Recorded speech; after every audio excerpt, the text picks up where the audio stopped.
کہ ایک شخص، ایک انسان، اس کی شخصیت اور سیرت، آیا وہ ایک اوتھینٹک پرسنالٹی کا حامل ہے یا نہیں، اس کا فیصلہ تین اعتبارات سے ہوتا ہے۔ آدمی خود اپنے آپ کو دیکھے، اپنی آنکھوں سے اپنا جائزہ لے، اپنی نگاہ میں وہ خود کیا ہے۔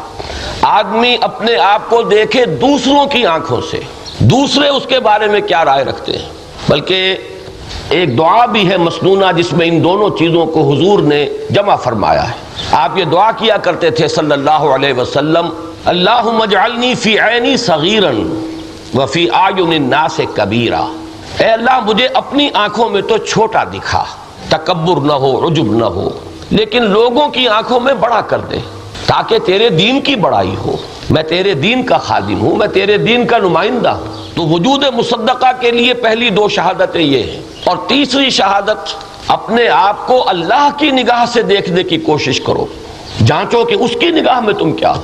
مجھے اس پر بھی مولانا روم کا ایک شعر یاد آیا ہے، بڑا پیارا شعر ہے۔ جان جملہ علم ہا ای نست ای، تاب دانی من کیم در یوم دین۔ تمام علم کا لب لباب اور خلاصہ یہ ہے، جان جملہ علم ہا ای نست ای، بس یہی ہے، یہی ہے تاب دانی من کیم در یوم دین، کہ تمہیں یہ معلوم ہو جائے کہ قیامت کے دن میرا کیا حشر ہوگا، کیا حال ہوگا، میں کیا ہوں گا، کس کے جھنڈے تلے کھڑا ہوں گا۔ دودھ کا دودھ، پانی کا پانی جدا ہو جائے گا۔